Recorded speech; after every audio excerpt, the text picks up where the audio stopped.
In this question, a massless stick lies on a table with length A hanging over the edge and length B on the table, as on the figure.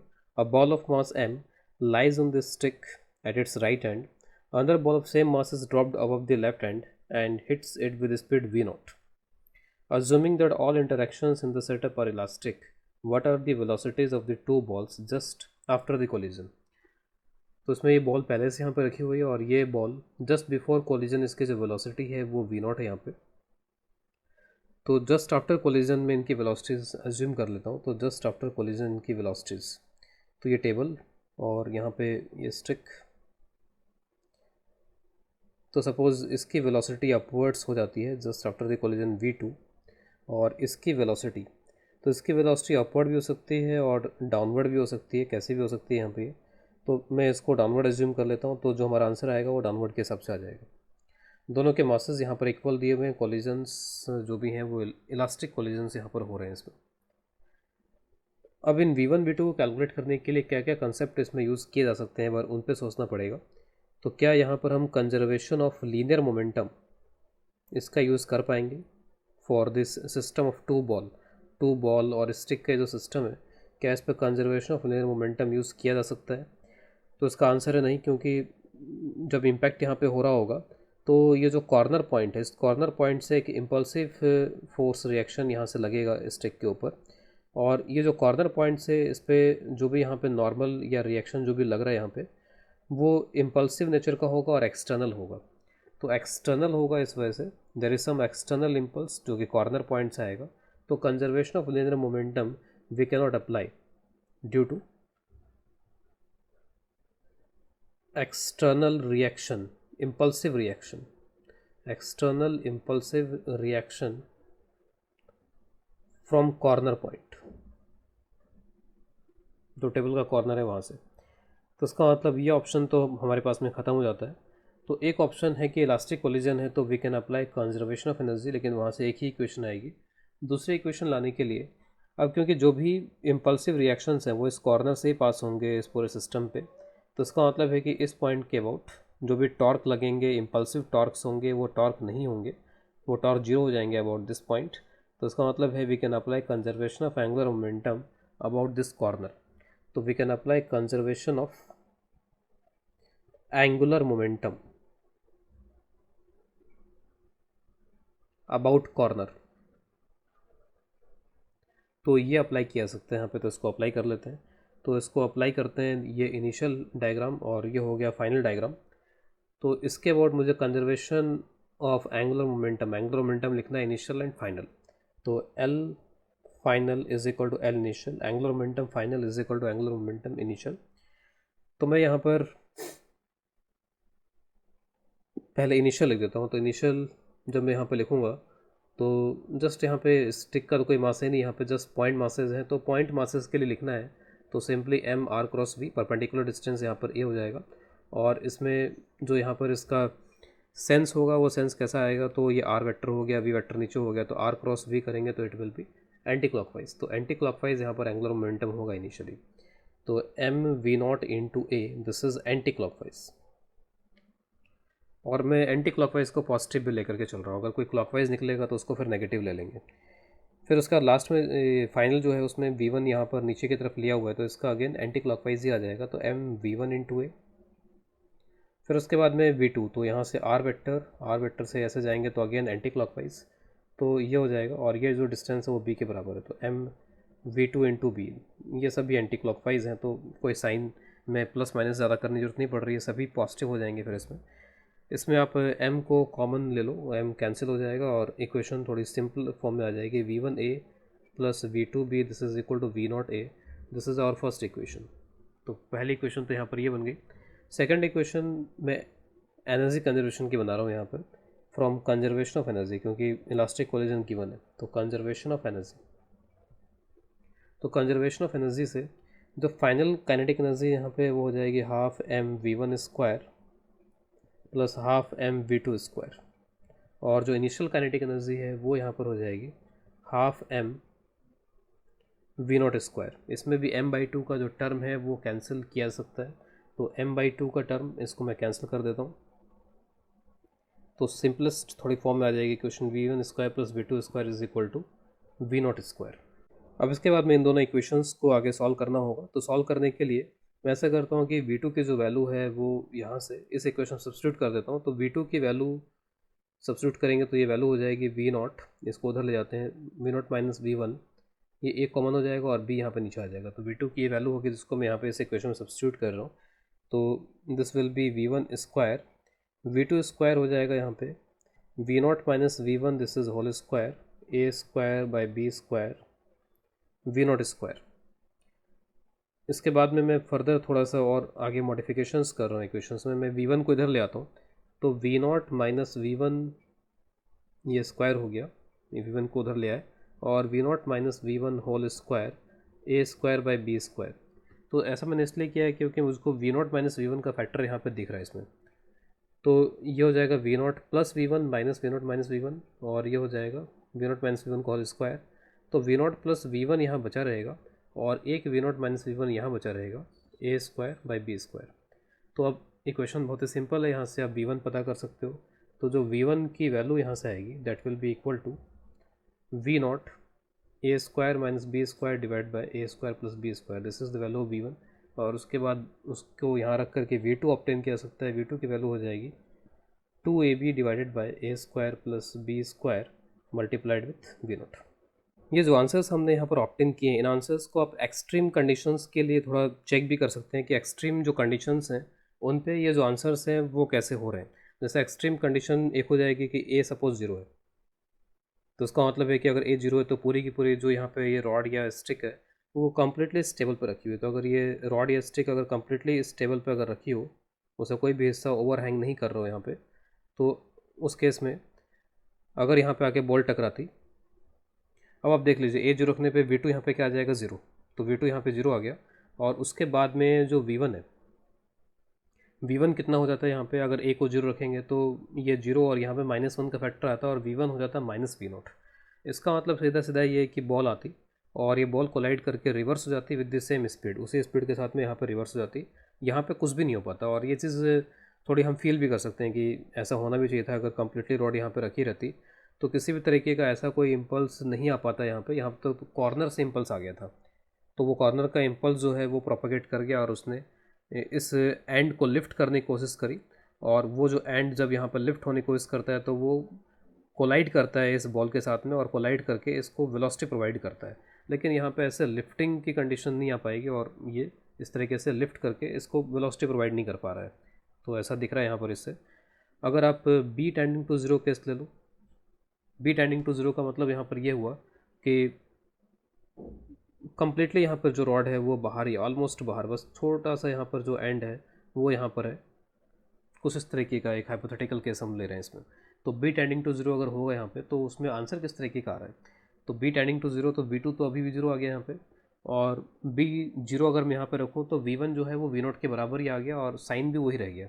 इसका मतलब है कि जो rod है उस पर किसी भी तरीके का कॉर्नर से कुछ खास इम्पल्स लग ही नहीं पाएगा जो कुछ चेंज कर पाए यहाँ पे, ये एज इट इज़ चलता चला जाएगा। तो ये चीज़ भी हमें फील हो सकती है कि बिल्कुल जस्ट यहाँ पे रॉड टिका रखी है इसमें और इस रॉड से किसी तरीके का इम्पल्स कॉर्नर पर जनरेट नहीं होगा और फिर जो बॉल है जैसे आई थी वैसे के वैसे नीचे की तरफ चलती रहेगी, बॉल को कोई इफेक्ट नहीं होगा और इसकी वेलोसिटी भी 0 रहेगी फिर।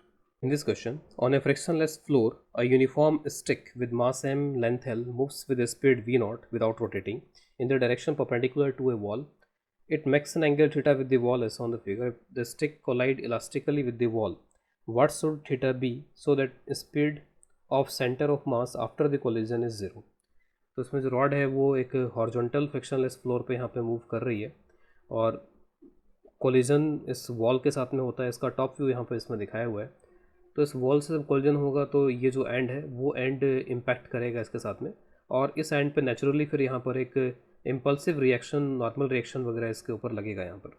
तो एक इम्पल्सिव रिएक्शन इस वॉल से यहाँ पे क्योंकि इसके ऊपर लग रहा है तो अगेन हमारे पास में कंजर्वेशन ऑफ लीनियर मोमेंटम का कोई ऑप्शन नहीं रहेगा।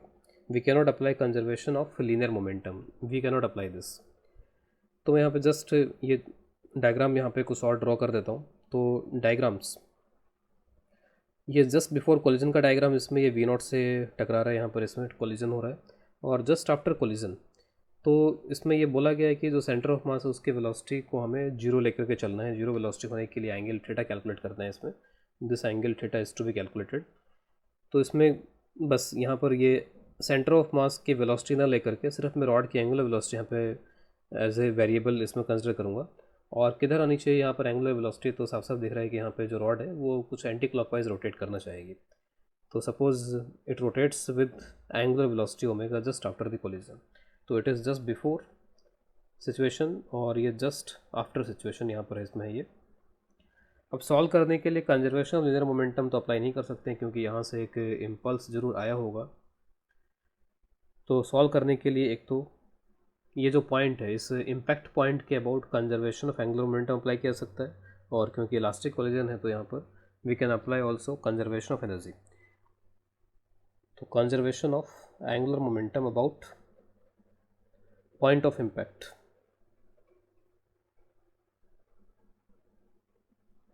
अब किसी भी इस तरीके की रॉड जिसमें ट्रांसलेशन रोटेशन दोनों हो, वैसे तो यहाँ पर पहले सिर्फ ट्रांसलेशन है बाद में सिर्फ रोटेशन है, लेकिन अगर दोनों होते हैं तो उस केस में जब हम किसी पॉइंट के अबाउट एंगुलर मोमेंटम लिखते हैं तो इसमें दोनों के इफेक्ट्स लिए जाते हैं। एक तो हो जाता है यहाँ पे जो ट्रांसलेटरी मोशन है उसकी वजह से, और दूसरा जो होता है यहाँ पे रोटेटरी मोशन है उसके वजह से।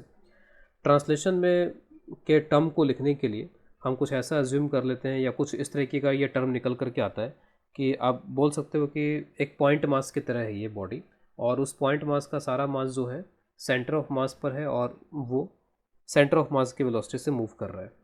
तो एक जैसे एक पॉइंट मास के लिए एम आर क्रॉस वी किया जाता है, वैसे ही एम सेंटर ऑफ मास का यहाँ पे पोजीशन वेक्टर और वी सी एम ये करके कैलकुलेट कर लिया जाता है इस टर्म को, जो ट्रांसलेशन वाला टर्म है।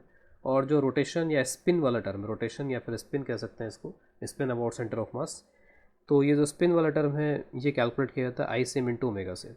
और इन दोनों को प्रॉपर साइन के साथ डायरेक्शन के साथ अगर ऐड कर दिया जाए तो उसे टोटल एंगुलर मोमेंटम आ जाता है। तो स्टार्टिंग में तो सिर्फ वी हैव ट्रांसलेशन मोशन, और ऑब्वियस है कि पूरी रॉड वी नॉट से मूव कर रही है तो इसका जो सेंटर ऑफ मास है वो सेंटर ऑफ मास भी डेफिनेटली वी नॉट वेलोसिटी से ही मूव कर रहा है। तो मैं यहाँ पर एल इनिशियल एल फाइनल इनको इक्वेट कर रहा हूँ यहाँ पर। तो एल इनिशियल की वैल्यू तो जिस पॉइंट के अबाउट लिखना है वहाँ से वेलोसिटी जो भी है पार्टिकल की, एक तरीके से हम मान के चल रहे हैं कि सारा मास यहीं पे कंसंट्रेटेड है इसमें। रोटेशन ये ट्रांसलेशन वाला टर्म लिखने के लिए तो ये परपेंडिकुलर डिस्टेंस हो जाएगी इस वेलोसिटी पे, परपेंडिकुलर डिस्टेंस ये L/2, this will B L/2 cos theta हो जाएगा यहाँ पर ये। तो आप लिख लोगे इसको mv0 L/2 कॉस थीटा। और सेंस क्या है इसका, तो ये r वेक्टर और r से v जाएंगे तो ये एंटी क्लॉकवाइज सेंस में यहाँ पर आ रहा है ये, कोई रोटेशन का टर्म नहीं आएगा स्टार्टिंग में। फिर एल फाइनल, तो एल फाइनल में अब सेंटर ऑफ मास की कोई स्पीड नहीं रही तो ये टर्म खत्म हो गया और सिर्फ आई सेम इंटू ओमेगा आएगा। और ओमेगा का सेंस हमने पहले ही एंटी क्लॉकवाइज एज्यूम कर लिया है और एंटी क्लॉकवाइज ही होना चाहिए। तो I same into omega, I same is ml²/12 into omega. तो यहाँ से आप एक इक्वेशन बना सकते हो, m वगैरह कैंसिल हो जाएंगे, एक l का फैक्टर यहाँ पे कैंसिल हो जाएगा और एक इक्वेशन यहाँ पर बन जाएगी v0, 2 को भी आप कैंसिल कर लो, v0 cos theta this is equal to omega L/6 या omega is equal to 6v0 cos theta by L. इस इक्वेशन से डायरेक्टली ओमेगा भी कैलकुलेट हो जा रहा है, omega is 6v0 cos theta by L. इसके बाद एक और इक्वेशन की जरूरत पड़ेगी क्योंकि इस इक्वेशन के अंदर एक अननोन ओमेगा है और एक अननोन थीटा भी है यहाँ पर। तो इसके बाद अगली इक्वेशन है कंजर्वेशन ऑफ एनर्जी। तो कंजर्वेशन ऑफ एनर्जी, स्टार्टिंग में सारी एनर्जी ट्रांसलेशन के फॉर्म में हर एक पार्टिकल वी नॉट वेलोसिटी से मूव कर रहा है। तो इसके लिए भी एक बार मैं यहाँ पर लिख देता हूँ कि टोटल काइनेटिक एनर्जी जब भी हम लिखते हैं तो उसमें ट्रांसलेशन प्लस रोटेशन का टर्म आता है। अगेन ट्रांसलेशन का term half mass into V C M का स्क्वायर, और रोटेशन का टर्म जो होता है half I C M into omega square होता है। तो स्टार्टिंग में कोई ओमेगा तो है नहीं, कोई रोटेशन नहीं यहाँ पे, तो simply V C M V naught के बराबर है, तो half M V naught square ये इनिशियल काइनेटिक एनर्जी। बाद की kinetic energy half I C M is ml²/12 into omega square. Omega की जो वैल्यू यहाँ पे कैलकुलेट की गई थी वो यहाँ पे रख करके सब्स्टिट्यूट कर सकते हैं। दोनों साइड में हाफ का फैक्टर m का फैक्टर ये सब कैंसिल किया जा सकता है। तो V naught square this is equal to L/12 और ओमेगा स्क्वायर की वैल्यू यहाँ पुट कर लेते हैं, it will be 36v0 square cos square theta by L²। तो कई सारे टर्म्स कैंसिल हो रहे हैं, v0 square is cancelled, L² is cancelled, this is 3 cos square theta is 1/3 and from here cos theta is 1/√3। तो ये इसका answer हुआ। इस क्वेश्चन करने का एक दूसरा तरीका ये हो सकता है कि समटाइम्स अगर हमें ये रियलाइज़ या फील नहीं हो रहा हो कि कंजर्वेशन ऑफ एंगुलर मोमेंटम लगा सकते हैं, नहीं लगा सकते हैं, या किस पॉइंट के बोर्ड लगा सकते हैं, हो सकता है समटाइम्स एक से ज़्यादा यहाँ पर, जैसे यहाँ पर एक ही पॉइंट से इम्पैक्ट हो रहा है, एक ही इम्पल्सेस आ रहे हैं, माइट भी कि कुछ ऐसी सिचुएशन हो कि एक से ज़्यादा भी इम्पल्स आ जाए यहाँ पे, तो उस सिचुएशन में हो सकता है कि इसको हम कंफर्टेबली अप्लाई ना कर पाएँ कंजर्वेशन ऑफ एंगुलर मोमेंटम को, तो यहाँ पर आप इम्पल्स मोमेंटम इक्वेशंस अप्लाई कर सकते हो। तो इम्पल्स मोमेंटम इक्वेशंस को अप्लाई करके भी इसको सॉल्व किया जा सकता है। तो जस्ट मैं उसकी इक्वेशन से एक बार लिखने की कोशिश कर रहा हूँ यहाँ पर। तो using impulse momentum equation, it can be regarded as method number 2 using, तो एक तरीके से कंजर्वेशन ऑफ एंगुलर मोमेंटम की जगह पे आप इम्पल्स मोमेंटम इक्वेशन यूज़ कर रहे हो। और इम्पल्स मोमेंटम इक्वेशन सिंपली होती क्या है, impulse is equal to change in momentum. अगर आप लीनियर इम्पल्स की बात कर रहे हो तो linear impulse is equal to change in linear momentum, angular impulse की बात कर रहे हो तो angular impulse is equal to change in angular momentum.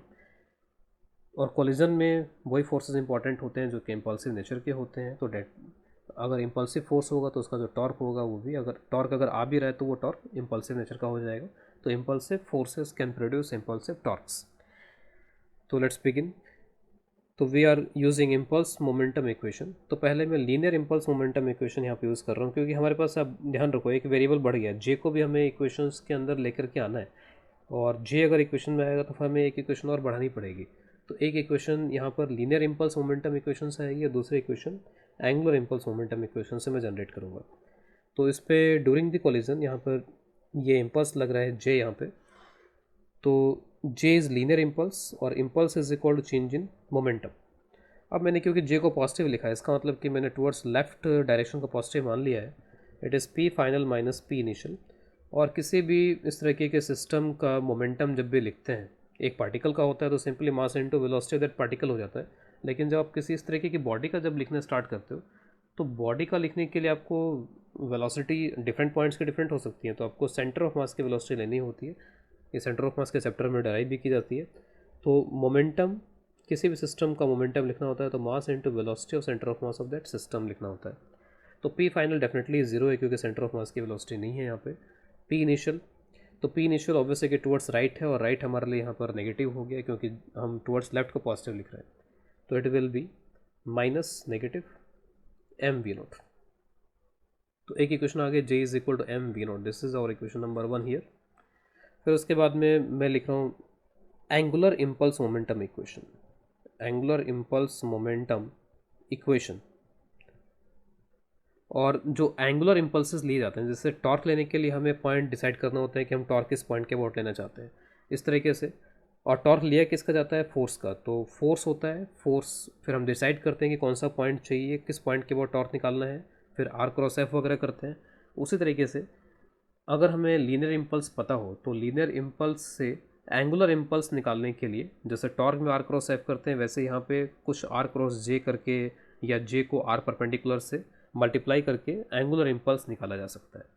तो मैं किसके अबाउट कर रहा हूँ यहाँ पे, about centre of mass. About centre of mass में ये इक्वेशन लिख रहा हूँ। तो जे को आपको मल्टीप्लाई करना पड़ेगा perpendicular distance from the centre of mass. तो जे, और ये परपेंडिकुलर डिस्टेंस ऑलरेडी हमने इस डायग्राम में देख रखी है, L/2 cos थीटा। और ऑब्वियसली कि इसका जो डायरेक्शन बनेगा वो डायरेक्शन क्या होगा, तो सेंटर ऑफ मास के अबाउट, और यहाँ से ऐसे जब जाओगे तो this will be anti clockwise. तो अगेन एंटी क्लॉकवाइज ही यहाँ पर इसका जो भी इम्पल्स ही क्रिएट कर रहा है, angular impulse, this will B L final minus L initial. L final, तो वैसे तो दो टर्म आते हैं, लेकिन क्योंकि VCM खुद ही यहाँ पे जीरो हो गया, और CM के अबाउट ही आप लिख रहे हो, तो अगर VCM होता भी तब भी ये टर्म नहीं आता क्योंकि आप CM के अबाउट लिख रहे हो, और CM के अबाउट लिख रहे हो तो इसका मतलब R आप इसी पॉइंट के अबाउट ले रहे हो, तो RCM विल बी जीरो। तो सेंटर ऑफ मास के अबाउट लिखेंगे तो फिर VCM का टर्म नहीं आएगा क्योंकि सेंटर ऑफ मास से ही VCM पास होगा। तो L फाइनल में सिंपली ICM इंटू ओमेगा आ जाएगा, तो ICM will be ml²/12 into omega. L initial, तो L इनिशियल यहाँ पे क्या लिखेंगे इसमें, तो एक पार्टिकल की तरह ही है, जस्ट यहाँ पे एक कंप्लीटली ट्रांसलेटरी मोशन है। सेंटर ऑफ मास की वेलोसिटी सेंटर ऑफ मास से ही पास होगी, तो इनिशियली यहाँ पे ये जीरो आ जाएगा। अब आप जे की जो वैल्यू है वो इसमें सब्स्टिट्यूट कर लो, तो अगर मैं जे की वैल्यू इसमें सब्स्टिट्यूट कर लूँ तो हो जाएगा mv0 L/2 cos theta. This is equal to ml²/12 × ω। अब आप इस इक्वेशन को जो हमने पहली इक्वेशन यहाँ बनाई थी उससे कंपेयर कर सकते हो। अल्टीमेटली हम पहुँच वहीं पे रहे हैं, mv0L/2 cos theta, mv0L/2 cos theta, ml²/12 × ω, ml²/12 × ω। तो एक तरीके से इस इक्वेशन तक पहुंचने के लिए हमें यहाँ पर दो इक्वेशंस को यूज़ किया हमने इसमें, यहाँ पे हमने उसको डायरेक्टली ऑब्जर्व कर लिया था। इसके बाद जो अगली इक्वेशन होगी फिर वो यहीं से होगी कंजर्वेशन ऑफ एनर्जी से। तो उसी तरह की दो इक्वेशंस हमको अल्टीमेटली मिल जाएंगी और ऑब्वियस है कि फिर आंसर भी वही आएगा।